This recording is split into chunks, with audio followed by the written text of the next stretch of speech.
Nsaba muna Uganda munange ontambulize video eno etuuke ku kyalo Mityana ngamba Uganda etuuke Uganda naddala ku kyalo Mityana tusobole okuzuula bazadde b'omuwala ono gwe mulaba mu bifaananyi. Omuwala oyo gwolaba mu kifaananyi yasangiddwa mu ddwaliro erimu e Saudi Arabia ng'asuuliddwa mu ddwaliro oluvannyuma lw'okukubibwa babboosi be. So tukusaba otambuze video eno etuuke Uganda ku kyalo Mityana basobolo contactinga embassy oba abo bonna bekikwatako be bakwasa muwala waabwe basobolo okumurescuinga mu ddwaliro gye yasuuliddwa.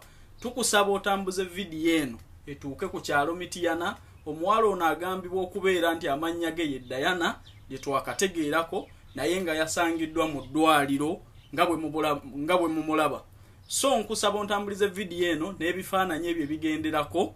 Omuwala ono ateeberezebwa okubeera nga yava ku kyalo Mityana e Uganda nga ye wali bazadde be. So nkusaba busabi tambuza video eno tuzuule bazadde be basobole okukola lipooti eri abo be bakwasa omwana oba basobole okuwa information entuufu embassy ya Uganda mu Saudi Arabia okusobola okulaba nti eyamba omwana ono.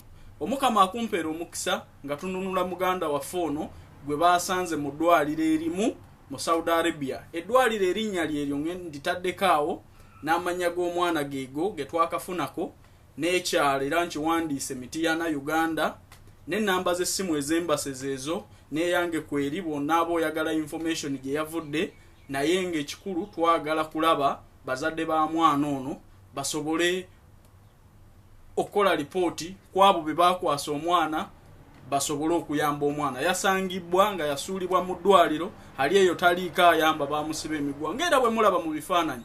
Omukama akumpeera omukisa ng'otambuza video eno etuuke ku bantu b'e Uganda bonna naddala abatuuze b'oku kyalo Mityana. Amanya bampita Calvin Dich Kayanja ku lw'abaganda bange abali ebweru wa ggwanga. Omukama akumpeera omukisa ng'otambuza video eno.